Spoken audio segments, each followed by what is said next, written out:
The Tom Woods Show, episode 2261.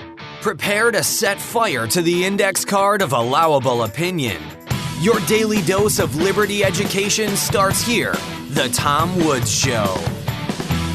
Hey, everybody, we all know it is time for us to break up, but everybody's status quo bias is standing in the way of this obvious and humane solution. Check out my brand new ebook called National Divorce: The Peaceful Solution to Irreconcilable Differences, which you can get for free at nationaldivorce.com. Hey everybody, Tom Woods here. I'm joined once again by our old friend Roger McCaffrey because we want to talk about the late Pope Benedict XVI, who just died. He died on December... Actually, did he die today, Roger? December 31st? Yeah, this morning. Yeah, okay. So we're recording this on December 31st, 2022. Right. But I think it's not going to be released till maybe January 5th. But obviously nothing we're saying is going to be any different then. January 5th is the day of his funeral in Rome, which I might be at, I hope. Okay. All right. So it's fitting that it's running on January 5th. Okay. All right. Well, I wanted to talk to you. First of all, let me say a couple things about you. In addition to the apex of your career, namely your appearances on the Tom Woods Show, you have other things too to say for yourself. I worked for you for a number of years as, at that time, I was managing editor of the Latin Mass magazine, right, for which you were the publisher. You've been publisher for a couple of other magazines too. Sursum Corda, go ahead.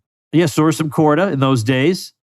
You have the Traditionalist these days. And then also, of course, you founded Roman Catholic Books. So you've been around Catholic publishing for quite some time. And you know people. Let's put it that way. Good enough. We will not discuss my political career, which is half my career.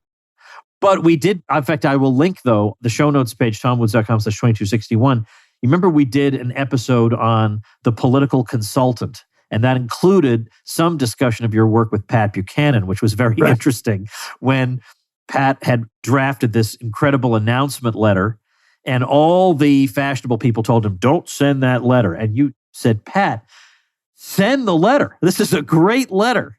And it did enormously well. Yeah, that's exactly what happened. All the experts told him, but I was an expert too. It's just that I didn't live in Washington anymore. So you had more of a chance of having a functioning brain, and you used it. You used it in this situation. All right, so there's a very unusual situation, this Pope Emeritus thing. That's not a thing. There is no title in church history, Pope Emeritus.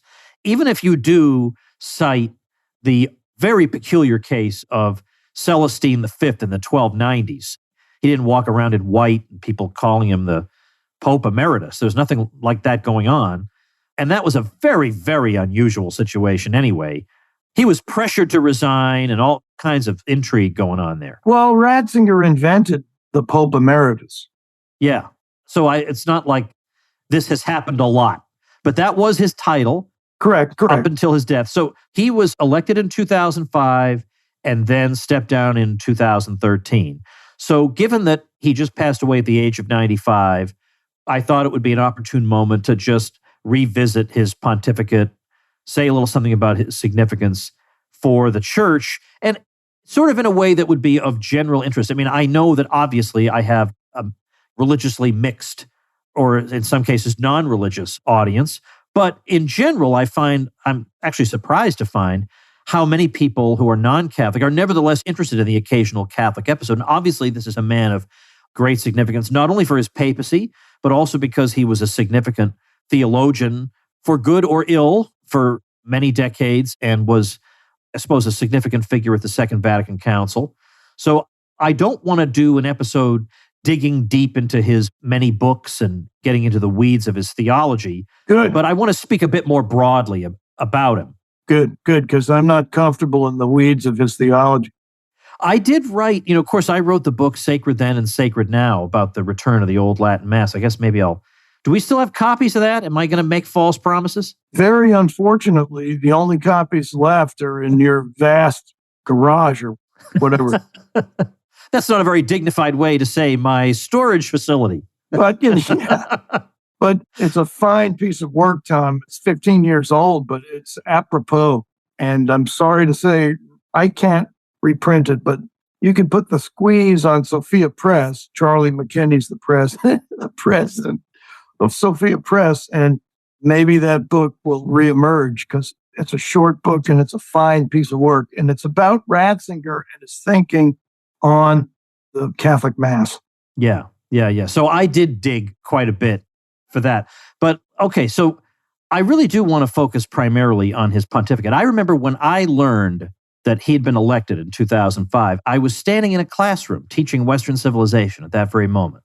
And when I got the news, I thought, this has to be a mistake. Like I couldn't imagine that a guy like Ratzinger would have enough votes, particularly when he had just, I think during Holy Week that year, he had just basically gone around denouncing everybody and denouncing the filth throughout the church. And it seemed to some of us as if he was deliberately throwing himself out of the running by doing that.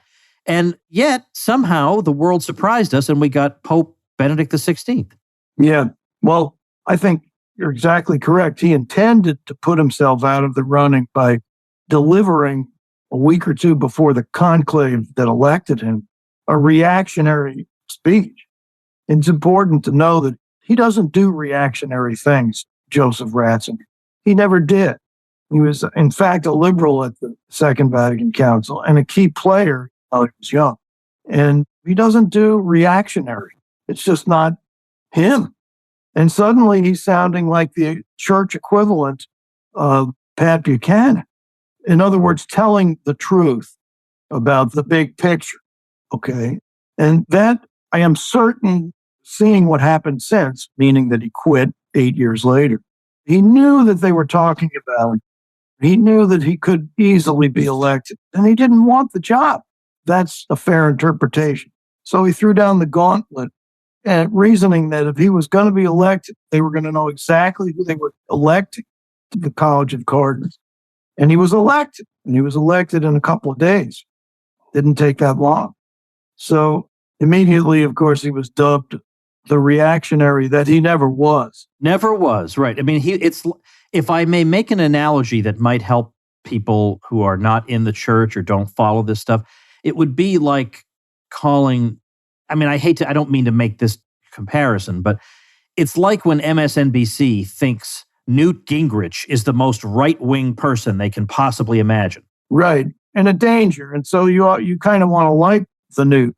Yeah, right. You almost do. But I would say I had more affection for Pope Benedict than I did for Newt. Indeed. Partly because he was, whatever else you want to say about his career, he was always honest. But as a friend of mine who was a priest and a scholar and studied in Germany said to me, he's a German. He's never going to flat out admit explicitly that he made a mistake. German scholars don't do that. But for the balance of his post-Vatican II career, he was sending signals in books and essays and a few speeches that he realized he was too loose at the council, probably too open to bad theology and weak, if I can use a phrase, weak Catholicism, than he should have been. So he admitted his mistakes for a long time thereafter. He was the president of the Second Thoughts School of Contemporary Catholicism. Yeah. And the occasional things he would say kind of allowed some of us to latch on and say, well, look, even as Cardinal Ratzinger says, blah, blah, blah, blah. And then it made it hard for people to argue with us. So he was for a while under John Paul II. For some time, he was the head of the so-called Congregation for the Doctrine of the Faith. And that's where he got a reputation for being, an undeserved reputation for being a strict disciplinarian. Now, he wrote some good things, and he's a very smart guy. But if he were a strict disciplinarian, the church wouldn't be in the condition that it is today. That claim refutes itself. Right. And anyway, as prefect of the Congregation for Doctrine, he's the key. He was Pope John Paul's key man, no question about it. But he doesn't wield that much authority, actually. So he could defrock a priest if he wanted to, but only with the Pope's signature. So anyhow, he was no disciplinarian, but neither was he a slob of any sort in any way, shape, or form. He was a careful German thinker who, when he was Pope, illustrated that he knew exactly what he was doing. He would send these little handwritten notes to people in the Vatican hierarchy telling them he wanted this or that. They always knew who was in charge. But He was a gentleman and he was a gentle man, too. I met him a couple of times and knew him through other people. This was no Rottweiler. I want to ask you something that this kind of gets us a little bit ahead into the story, but obviously we have to say something about the liturgical question, about the Mass, because that, for many of us, is the most significant thing about his pontificate, even if the Pope who followed him is trying to undo that. And of course, it's a little tricky for him to undo it because the letter accompanying his effort to bring the old Latin Mass back, the traditional, not just the language, but the actual rite of the Mass, was accompanied by a letter to the bishops that made clear that it's not normal to say, okay, we had this Mass for however many centuries, but now we're going to have a new one that after a committee has done some editing to it, and we're going to have this new one, and this other one you're not supposed to want anymore. He said, look, that's not how the church operates, and that's weird, and we're not a George Orwell novel, and you can't do that. So for Pope Francis to then come along and say, well, that's exactly what we are going to be, a George Orwell novel. We are going to tell you that the very thing we told you was our most sacred possession 10 minutes ago is now prohibited. Yeah, apparently he's saying, yeah, we are after all. Yeah. We are that. So the deal basically was this. The Second Vatican Council, among many other things that it did, it released 16 documents. One of them was Sacrosanctum Concilium on the liturgy. And that, now we can argue about, did that document call for the kind of radical overhaul of the Mass that we eventually got? Now you can read, as with I will let you talk in a minute, Roger, but I want to set the background here. You can read a good many of these Vatican II documents in a traditional light if you really want to. But you can also, as the great Michael Davies showed us, you can also read them in a very, very revolutionary way. If you blow up certain phrases and certain sections and you suppress and ignore others. So with Sacrosanctum Concilium, yeah, you would read that. The average bishop who has no idea what's actually afoot would read that and say, okay, they're reaffirming the place of Gregorian chant and the importance of Latin in the liturgy. Okay, that sounds pretty good, and maybe we'll get rid of a few repetitions or something, but sounds good to me. That's not what happened. So you can argue about whether the Mass that we got in 1970 really was called for in that document. That's really neither here nor there. The fact is the Catholic world got a new liturgy that was not organically developed, that really was the result of a committee. There were a lot of issues related to it, and there was some resistance to it. And eventually, Pope John Paul II, after a very, very, very stingy allowance from Pope Paul VI, John Paul II said, all right, now, under pressure from Archbishop Lefebvre, of course, said, for those of you who are still attached to the old form of the Mass, if your bishop lets you have it, then you can go ahead and have it. The problem was all these bishops are invested in the new liturgy, so a great many of them wouldn't let you have it, or you could have it in the worst neighborhood in town on the third Sunday when it's a half moon or something. So that was what we were dealing with. And Right. so the significance of Benedict was he came along and said, this is ridiculous. This is not normal. This whole inorganic development of the liturgy is not normal. So I say, I don't see any problem with it. People want the old Mass. They should be able to have it. They shouldn't have to ask some bishop or this or that person. They should just do it in their parishes. They should just have it.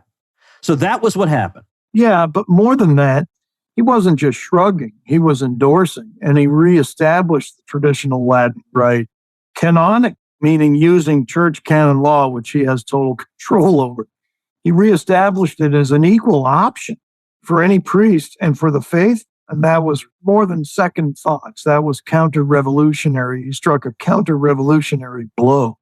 And that, in part, is why he was pressured to resign also, X years later, 5 years later. Yeah. So that's important. Plus, he wrote the John Paul II documents of 1984 that loosened restrictions. Ratzinger was always involved in that. And I would take a guess that he had a hand in the 1988 Ecclesia Dei document. Well, not only did he have a hand in it, he would have co-authored the 1988 document. And by public acknowledgement, he negotiated with Lefebvre in the final stages. Archbishop Lefebvre was the key, happened to be French, church figure who opposed the new liturgy. And he had hundreds of priests that he had ordained by 1988. And so John Paul's outreach was really an attempt to try to bring some of these people back because Lefebvre was just going to do his own thing with the old Mass and John Paul, in effect, was saying, well, if you want the old Mass and you want to offer it as a priest, but you want to feel like you're 100% in communion with the church and its authorities, then we're going to let you do that under the Catholic umbrella. Yeah, and the outreach was orchestrated by Ratzinger, who was his chief of doctrine at the time.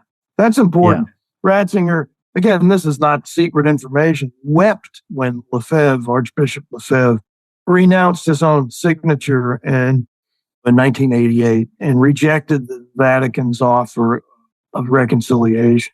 Ratzinger cried, So, as you said at the outset, it was indeed a shock in 2005 to see him emerge as Pope Benedict XVI.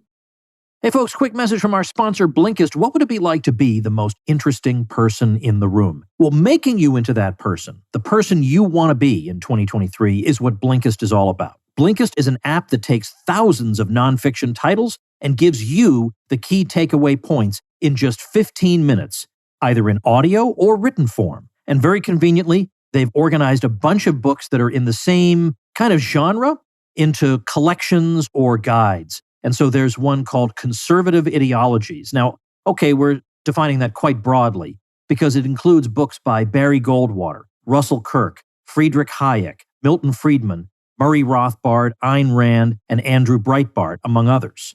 And by the way, that range of authors is way, way better of a representation of where we stand than almost anything that Slate or Salon or all these other places that hate us would be able to put together. You can be absorbing the key insights of book after book after book on your commute. Rather than fritter that time away, you can be making yourself into that person you've always wanted to be. And don't forget their brand new feature, Blinkist Connect, that allows you to share some of the most interesting titles you've encountered on Blinkist with your best friend.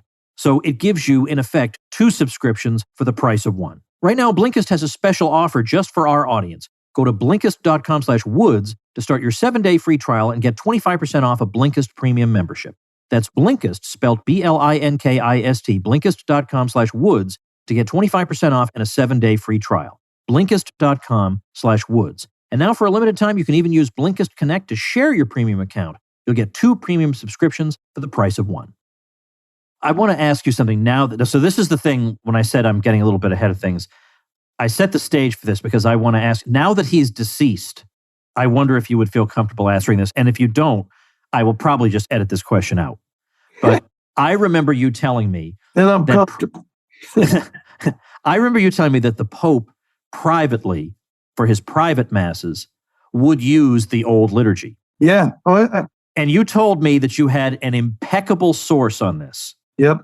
Can you now tell me because I know who it is, but who is the impeccable source? Well, I have 2 answers for that. So already, okay. First of all, I'm eligible to be elected to Congress if I have 2 answers. First of all, I don't remember who the heck my impeccable source was, but I would never say that it was probably Cardinal Gantine. Oh, no, I remember you telling me, Roger. You said, my source is the Pope himself. Oh, yeah. Mm-hmm. Okay. Yes, I understand what I was saying. Yes.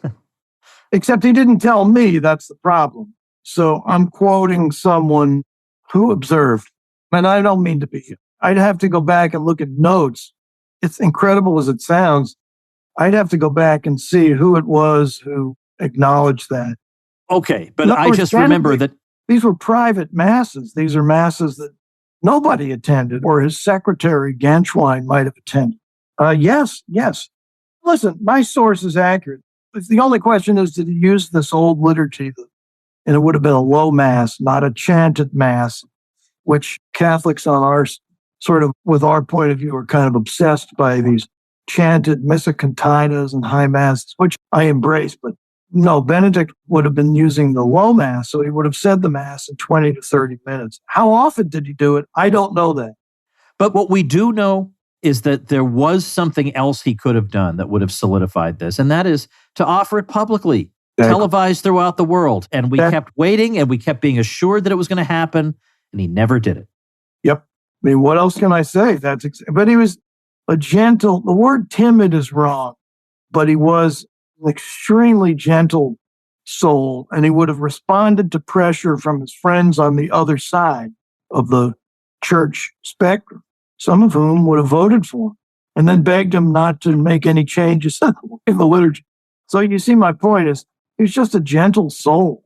And that explains to me, in hindsight, why he never offered the traditional Mass publicly, except he did twice, I think. Once he ordained priests, but he was not a pope. At the time, he was Cardinal Ratzinger. So people have seen him do it. It's not as if he regarded it as some evil form of ritual, just that he didn't do it as pope, and that would have changed everything instantaneously. Well, here's another thing. So then after he stepped down and Pope Francis comes along and he is just on another planet, he just has a completely different worldview from what any pope would have had ever, pretty much. And Ratzinger, or Benedict XVI, Pope Emeritus, is, occasionally dropping hints that they have some disagreements, but in general, he's saying, oh, I don't want to hear that there's division between us. We are of one mind, like things like that. So he basically threw us to the wolves. Yeah. Well, are you thinking of an interview he did with Peter Seewald? It could be, but I just remember seeing these occasional quotations coming out. But also I know he didn't say, he could have said, look, I know I'm in an unusual canonical situation being the, quote, Pope Emeritus. Right. So I'm not really which I invented. So I'm not the Pope. But if I see the institution that I worked for my whole life being undermined by a left-wing revolutionary, I'm going to have to say something. Right. And that didn't happen. We didn't get that letter to the church from Pope Emeritus Benedict. Because the problem is the people who are on, quote-unquote, our side, why is it our side is always the timid ones? Their side is never the timid ones.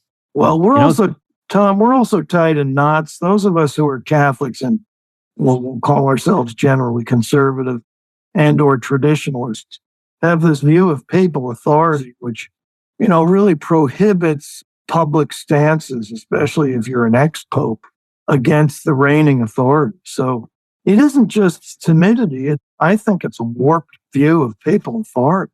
The Pope has the power of the keys. That doesn't mean he can do insane things like erase the traditional Catholic Mass, which has 1,500 years of pedigree.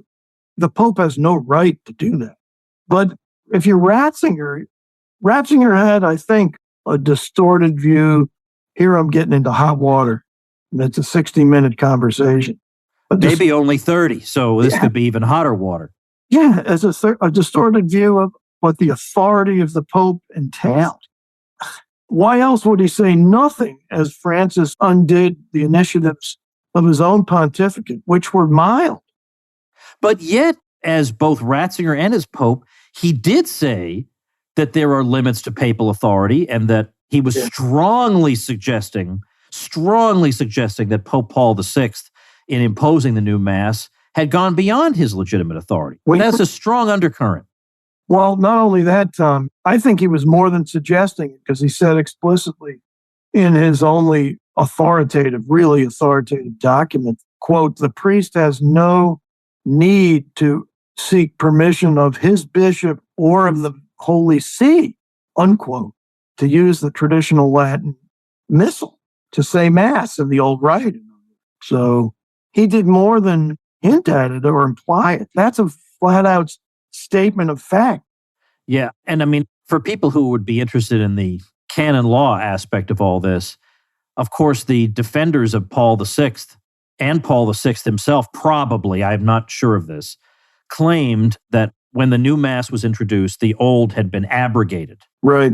And Benedict said that's not true. It was just, maybe it was in abeyance for a while, but it was never abrogated because you couldn't abrogate it. Right. You don't have the authority to do that. Well, and that's been my one real conversation with Ratzinger in the mid-90s. That's exactly what he said. I just saw him at St. Peter's and I kind of pulled him. He was on his way to work and I wasn't working that day. So I thought even if you were, you would pull him aside, I would think. Actually, I was working, but I was a journalist. So as you know, journalists only half work. And that's a hard day for them. Now I'm sure I'll be condemned by 3 of them, but it might take 20 years for that to happen. Anyhow, I said, I have one question. I told him he and I had mutual friends, and I named them. Of course, he knew them. And I said, well, Dietrich von Hildebrand always asked, how can the church the Catholic Church forbid a holy thing. And I said, I want to ask you about the old Latin Mass. How can the Church forbid a holy thing? This is what von Hildebrand said. And Ratzinger thought a bit and he said, well, it's never been forbidden and it's never been abrogated. Wow. Wow. He said that to you. 1996. You and I are such nerds because I know there'll be some people thinking, boy, this is a lot of legal nitpicking, but it's not actually. Right. It actually is very significant.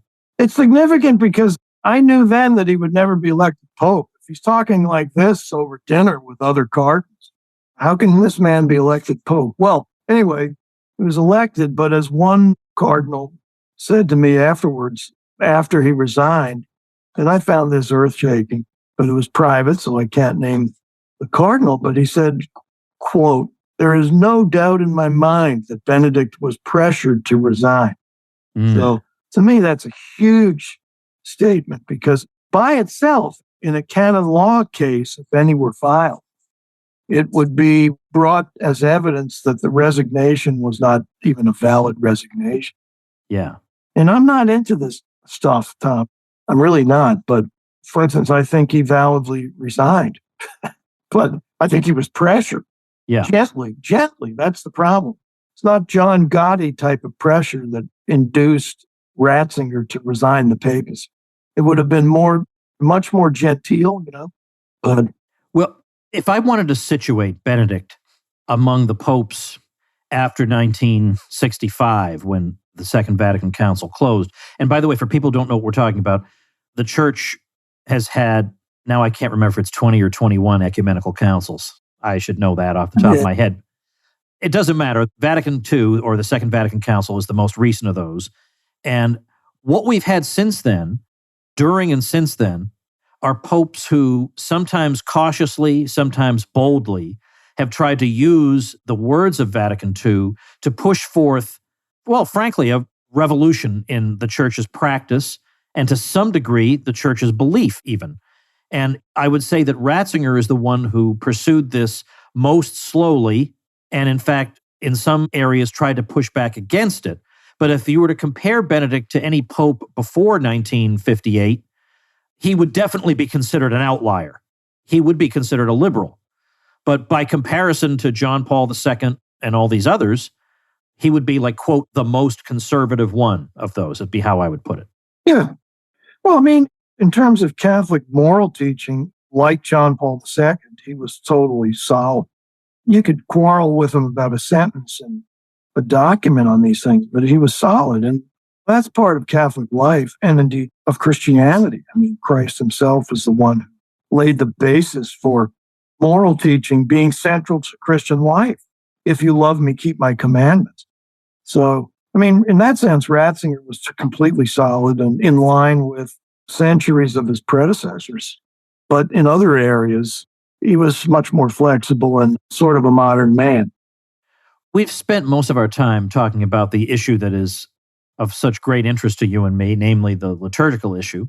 But what else do you think would be necessary to say, when giving an assessment of his life or his pontificate? Well, even though I haven't read them myself, I've only seen excerpts, which is typical for people like me, journalists like me.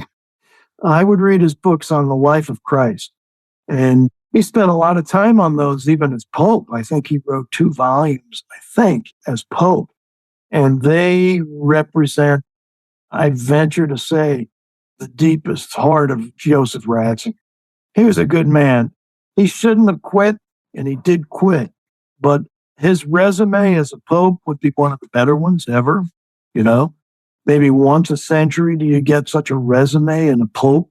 So he was a great figure. And if you're asking me how people should remember him, it has to be his 2007 document, Summorum Pontificum, because that was Ratzinger at his most powerful and his most decisive. So he was using all his authority. He was overriding the attitudes of almost every major prelate in the Catholic Church in reestablishing the traditional Latin liturgy in the heart of the life of the Church. I mean, Mass is the heart of Catholic life. I wish I could say, well, I'll link everybody to my book, but I will try and dig out for the show notes page. Again, it's tomwoods.com/2261. Some of the articles I wrote at the time, I think some of them, you can still find them, would still be up. Tom, people can buy, you could cut this out if you want, but you can buy Sacred Then and Sacred Now, which is, it's an excellent piece of work you did. Thank you. On Ratzinger and the Old Mass. Very positive, to use a stupid word, but it is. And it was intentionally, you and I. Oh, yeah. It did not have my acid tongue with its typical sarcasm. It was tame Woods. Well, and that's what the Mass deserved. And that's exactly. And the kind of audience I was aiming it at was not going to want my usual smart alecky nature. And there was no need for it because he had just reestablished the heart of the church. So anyway, you can buy that used. I know you can, and I can, I don't like to tell people my secret used book sources, but in this one case, I'll tell people you should go to bookfinder.com. I love bookfinder.com, and that's not just for this book, but I just want people to know that is an amazing resource. It's well beyond what you'll find on Amazon Marketplace for their used books. This place scours, it's like a clearinghouse for used booksellers all over the place, from the UK to here. And you can find almost anything that you think is out of print or impossible. You can almost always find it on bookfinder.com. Okay, so first of all, I'm taking credit for telling you that 10 years ago. And maybe you did. Maybe I learned about it from you. Yeah, but I'm bitterly resentful you've told the world. You have millions of people listening, and now it's over. All our books. I've mentioned it now and again, and it doesn't seem to have moved the needle in terms of my ability to get books. So I think we're safe. Thank God. Thank you.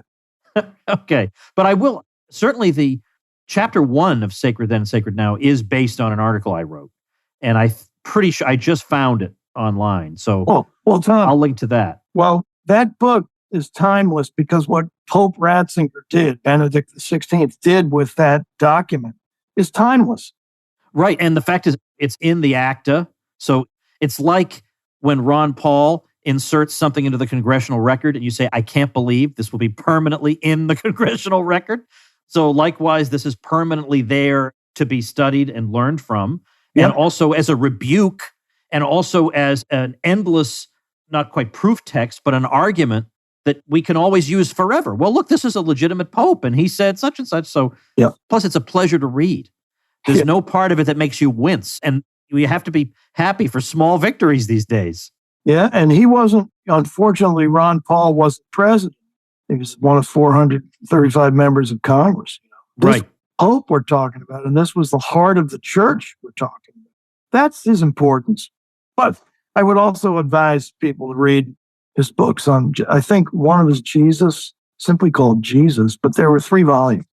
Right. So maybe I'll link to those too. So there'll be a smorgasbord of information material on that page. Well, those books are beautiful, Tom. I mean, nobody's wasting his time reading even 10 pages of those books.